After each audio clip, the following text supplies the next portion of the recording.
once again, people of YouTube. My name is Josh, and I welcome you to my Beatles Tribute Week video.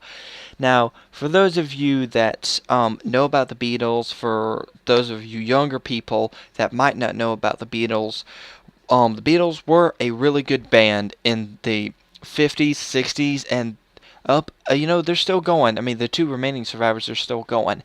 And what Beatles Tribute Week I'm trying to get my facts straight here, is celebrating the 50th anniversary of the Beatles coming into the U.S. and being their first appearance on the Ed Sullivan Show in, I've got a list of different facts here, on February 7th, 1967. So 50 or so years ago. So it's been quite a while.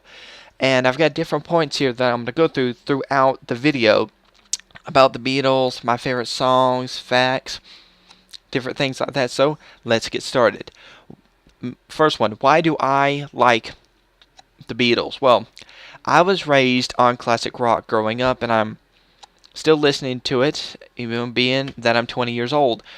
Classic rock is good, and the Beatles, they have a pretty high pedestal when it comes to classic rock. They really do.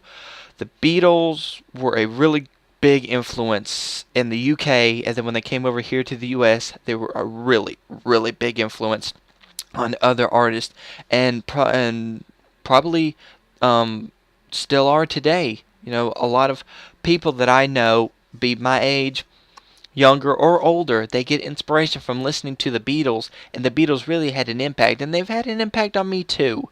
They just had a very unique outlook on life and throughout their music history, and I just like the Beatles because they were free spirited, and they were pretty cool. They were pretty cool people, and they were through the hippie time period, and both my parents are hippies, so I guess I'm just born to like it.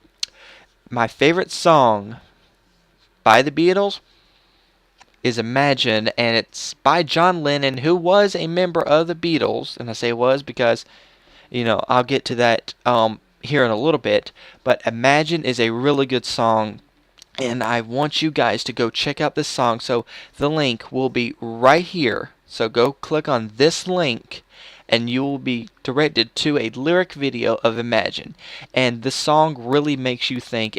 John Lennon wrote it and sung it.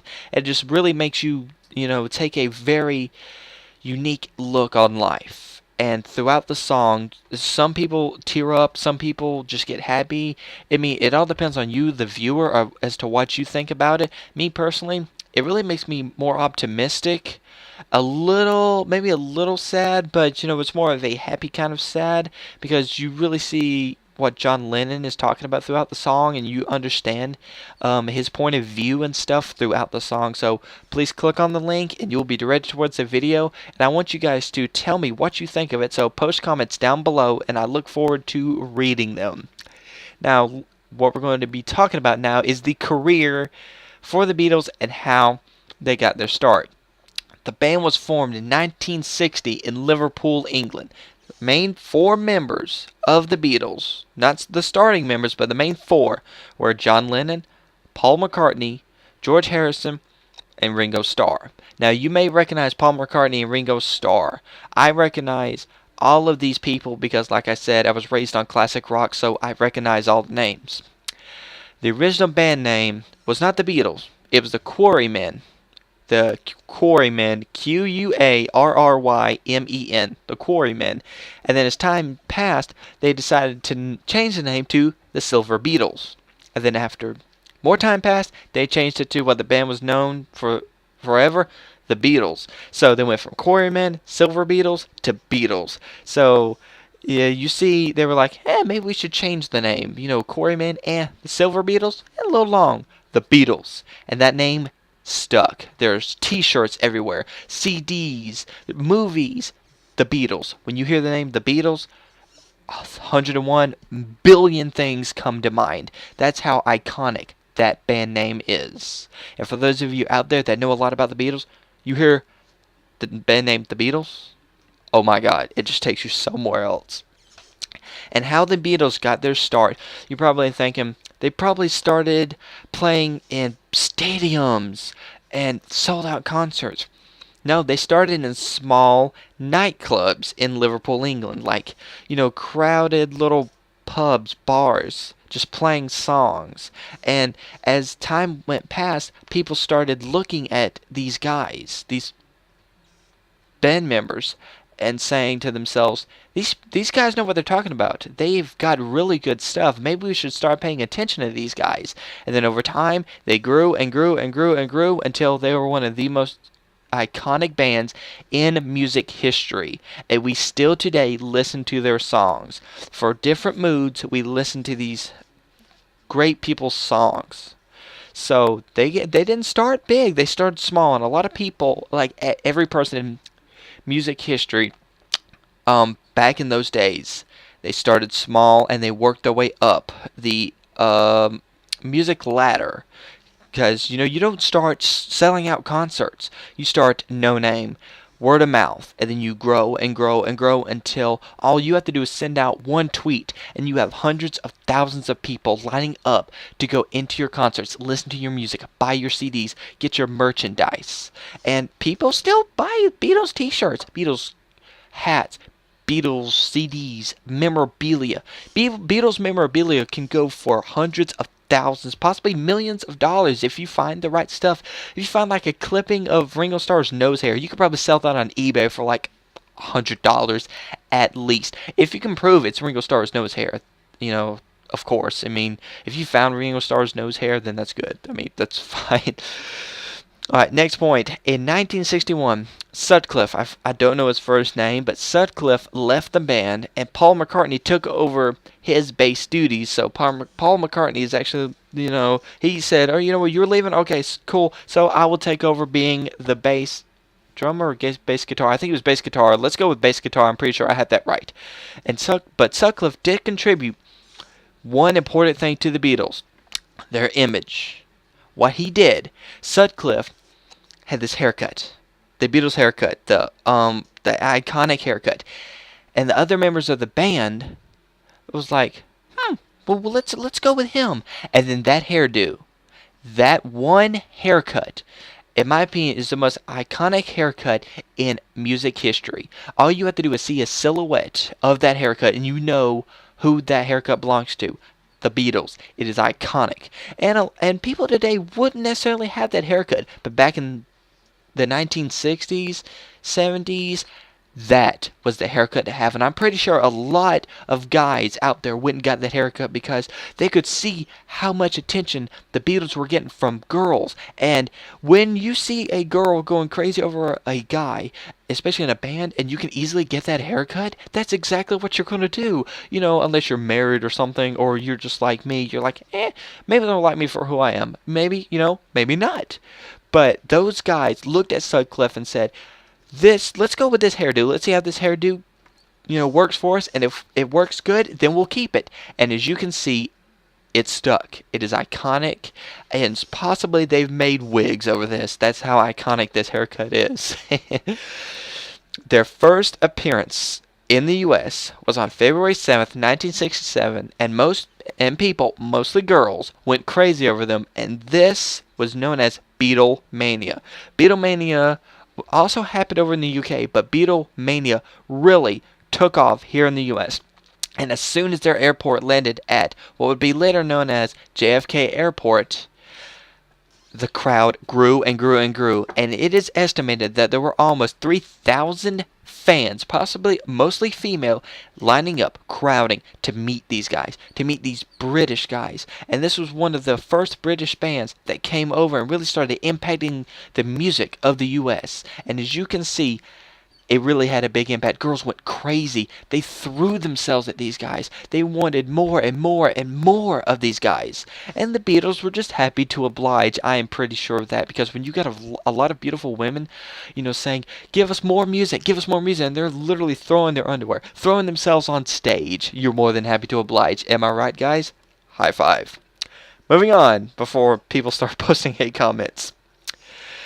Their first official release was the song "I Want to Hold Your Hand," and it went straight to number one after its release in December of 1963.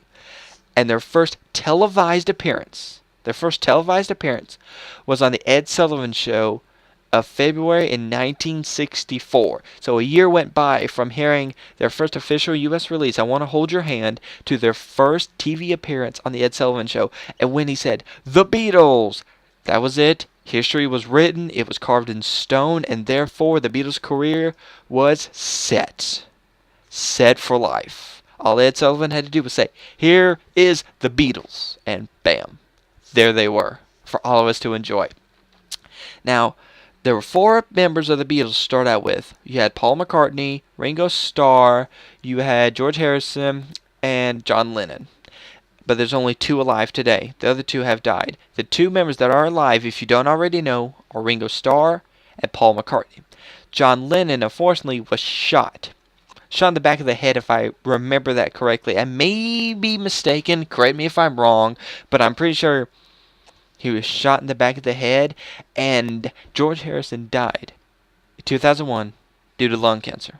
Whether he smoked a lot or what. He died in 2001 of that. So both of those guys will literally be missed because they had a really big impact on music. And they were really, really... Oh, I gotta think of the word. They were really crucial to the Beatles. But Ringo Starr and Paul McCartney, I'm pretty sure, are still keeping their name and their legacy alive today. And I don't know if George Harrison or John Lennon had kids, but if they did, they're probably rich, and they probably have a lot of their dads in them.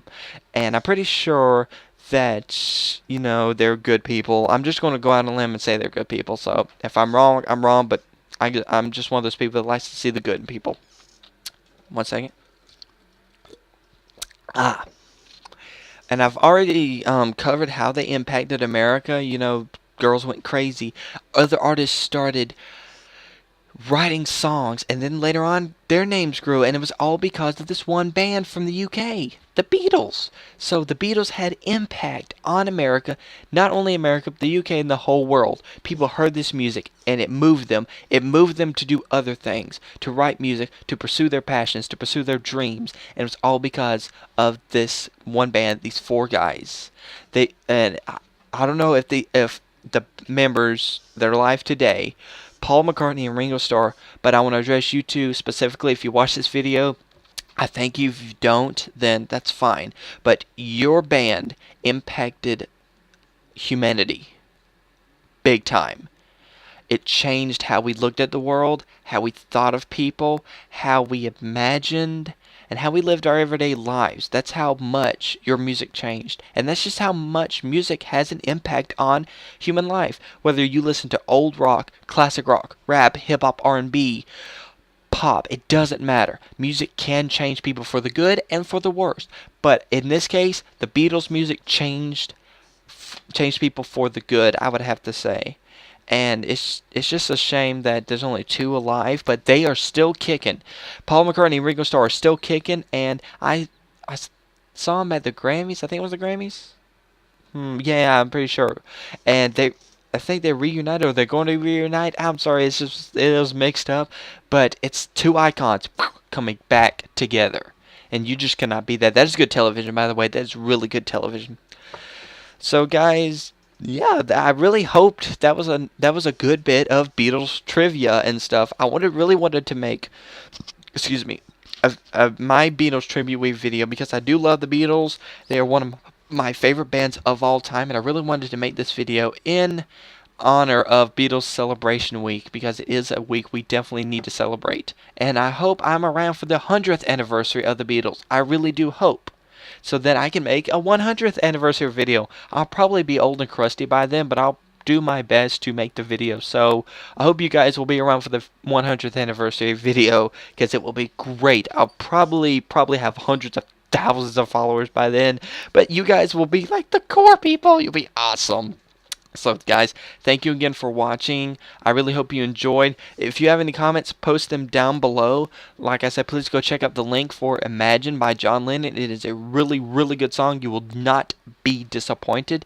Don't forget to hit that like and sub button below there. Share me with your friends. And as always, I will see you next time. Bye!